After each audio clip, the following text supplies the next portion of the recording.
بسم اللہ الرحمن الرحیم۔ سورۃ النجم ہے،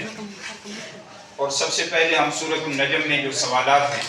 ان کو دیکھ لیتے ہیں۔ سورۃ النجم مطالعہ قرآن حکیم جو ہے،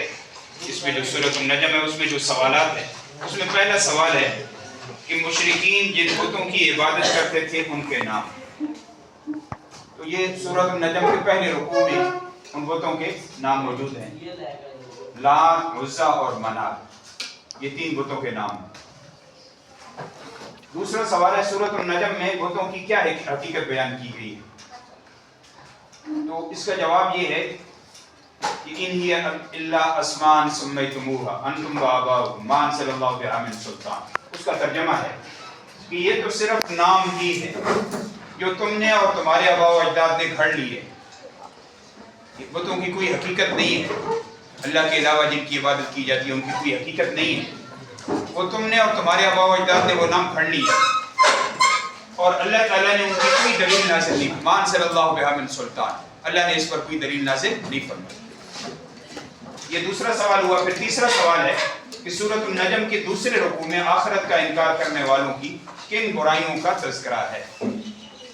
تو سب سے پہلی جو ان کی برائی کا تذکرہ ہے وہ یہ ہے کہ وہ لوگ آخرت پر ایمان نہیں لاتے، اور دوسرا یہ ہے کہ وہ فرشتوں کے نام عورتوں کے نام پر رکھتے ہیں۔ تو یہ جو ہے ان برائیوں کا تذکرہ ہے۔ پھر چوتھا سوال ہے کہ سورۃ النجم کے تیسرے رکوع میں اللہ تعالیٰ کی تین صفات لکھی، تو اس میں جو اللہ تعالیٰ کی صفات کا تذکرہ ہے کہ وَأَنَّهُ وَأَضْحَكَ وَأَبْكَىٰ، کہ اللہ تعالیٰ ہنساتا اور رلاتا ہے، حالات اللہ کی طرف سے آتے ہیں۔ انسان پہ مختلف، کبھی انسان ہنستا ہے کبھی روتا ہے، تو جو بھی حالات ہیں اللہ کی طرف سے آتے ہیں۔ دوسرا یہ ہے کہ وَأَنَّهُ وَأَمَاتَ وَأَحْيَا، کہ وہ اللہ تعالیٰ موت اور زندگی دیتا ہے، موت اور زندگی کا مالک بھی اللہ کی ذات ہے۔ وَأَنَّهُ وَأَغْنَىٰ وَأَقْنَىٰ، وہ غنی بھی وہی بناتا ہے اور فقیر بھی وہی بناتا ہے۔ تو یہ صفات اس میں زیادہ آگئی، لیکن یہ ہے کہ یہ صفات ان کا تذکرہ ہے۔ پھر اس کے بعد سورۃ النجم کے تیسرے رکوع میں ہلاک ہونے والی جو قومیں ہیں جن کا تذکرہ اللہ تعالیٰ نے فرمایا، اس میں عاد الاولیٰ ہے، ایک عاد اول جس کو لکھا گیا ہے، دوسرا قوم سمود ہے، اور تیسری قوم لوط۔ اب ہم اس سورۃ النجم کا تھوڑا سا خلاصہ بیان کر دیتے ہیں۔ نجم ستارے کو کہتے ہیں، اس کا پہلا لفظ نجم ہے، اور اللہ تعالیٰ نے اس کی قسم اٹھا کے آپ صلی اللہ علیہ وسلم کی عزت اور عظمت کو بیان فرمایا، اور فرمایا کہ وَالنَّجْمِ إِذَا هَوَىٰ مَا ضَلَّ صَاحِبُكُمْ وَمَا غَوَىٰ وَمَا يَنطِقُ عَنِ الْهَوَىٰ، جیسے ستارہ اپنے مدار میں گھومتا ہے اور جو اللہ نے اس کی ڈیوٹی لگائی ہے وہ سر انجام دیتا ہے، اسی طرح نبی مکرم صلی اللہ علیہ وسلم جو تمہارے صاحب ہیں وہ راستے سے بھٹکے نہیں اور راستے سے ہٹے بھی نہیں، تو جو راستہ اللہ نے ان کے لیے مقرر کیا اسی راستے پہ وہ چل رہے ہیں،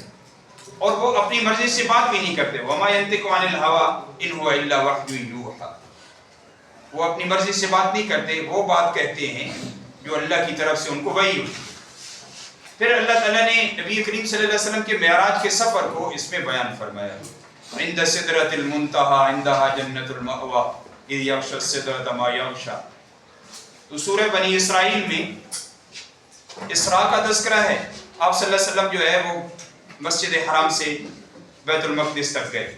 اور سورۃ النجم میں پھر آگے معراج کا تذکرہ ہے، سدرۃ المنتہیٰ پہ گئے، عرش تک آپ صلی اللہ علیہ وسلم تشریف لے گئے، تو اس کا اس میں تذکرہ ہے۔ اور اس کے علاوہ جو آگے بتوں کی مذمت بیان کی، اللہ کے علاوہ جن کی عبادت کی جاتی ہے، اور ان کو فرمایا کہ یہ محض فرضی کہانیاں بنائی ہیں، ان پر اللہ نے کوئی دلیل نہیں اتاری، اور فرمایا کہ إِن يَتَّبِعُونَ إِلَّا الظَّنَّ وَمَا تَهْوَى الْأَنفُسُ، وہ محض گمان کی پیروی کرتے ہیں اور خواہش نفس کی پیروی کرتے ہیں، یہ دو باتیں۔ اس لیے آپ صلی اللہ علیہ وسلم کو فرمایا کہ فَأَعْرِضْ عَمَّنْ تَوَلَّىٰ عَنْ ذِكْرِنَا وَلَمْ يُرِدْ إِلَّا الْحَيَاةَ الدُّنْيَا، اے میرے پاک پیغمبر صلی اللہ علیہ وسلم، جو ہمارے ذکر سے اعراض کرتے ہیں اور دنیا کی زندگی کے علاوہ کوئی ان کا اور مقصد نہیں ہے، ان سے آپ اعراض کریں اور ان سے آپ منہ موڑ لیں۔